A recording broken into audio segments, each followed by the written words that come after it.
ॐ श्री दुर्गायै नमः। श्री दुर्गाष्टोत्तरशतनाम स्तोत्रम्। ईश्वर उवाच शतनाम प्रवक्ष्यामि शृणुष्व कमलानने।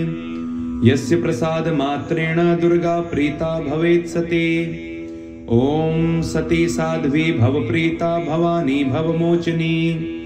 आर्या दुर्गा जया चाद्या त्रिनेत्रा शूलधारिणी। पिनाकधारिणी चित्रा चण्डघण्टा महातपाः। मनोबुद्धिरहंकारा चित्तरूपा चिताचितिः। सर्वमन्त्रमयी सत्ता सत्यानन्दस्वरूपिणी। अनंता भाविनी भाव्या भव्या भव्या सदा गतिः। सांभवी देव माता च चिंता रत्नप्रिया सदा। सर्वविद्या दक्ष कन्या दक्ष यज्ञ विनाशिनी। अपर्णानेक वर्णा च पाटाला पाटलावती। पट्टांबर परिधाना कलमंजीर रंजनी। अमेय विक्रमा क्रूरा सुंदरी सुर सुंदरी। वन दुर्गा च मातंगी मतंग मुनि पूजिता। ब्राह्मी माहेश्वरी चैन्द्री कौमारी वैष्णवी तथा। चामुंडा चैव वाराही लक्ष्मीश्च पुरुषाकृतिः। विमलोत्कर्षणी ज्ञाना क्रिया नित्या च बुद्धिदा। बहुला बहुल प्रेमा सर्ववाहन वाहना। निशुंभ शुंभ हननी महिषासुरमर्दनी। मधुकैटभ हंत्री च चंडमुंड विनाशिनी। सर्वासुर विनाशा च सर्वदानवघातिनी।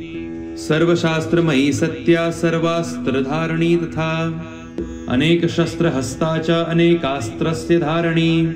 कुमारी चैकन्या च केशोरी युवती यतिः।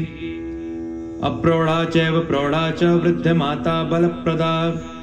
महोदरी मुक्तकेशी घोर रूपा महाबला। अग्निज्वाला रौद्रमुखी कालरात्रिस्तपस्विनी। नारायणी भद्रकाली विष्णुमाया जलोदरी। शिवदूती कराली च अनंता परमेश्वरी। कात्यायनी च सावित्री प्रत्यक्षा ब्रह्मवादिनी।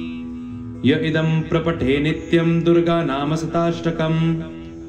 नासाध्यं विद्यते देवी त्रिषु लोकेषु पार्वती। धनं धान्यं सुतं जायां हयं हस्तिनमेव च। चतुर्वर्गं तथा चान्ते लभेन्मुक्तिं च शाश्वतीं। कुमारीं पूजयित्वा तु ध्यात्वा देवीं सुरेश्वरीं। पूजयेत् परया भक्त्या पठेन्नाम शताष्टकम्। तस्य सिद्धिर्भवेद्देवी सर्वे सुरवरेरपि। राजानो दासतां यान्ति राज्ये श्रियमवाप्नुयात्। गोरोचनालक्तककुङ्कुमेन सिन्दूरकर्पूरमधुत्रयेण।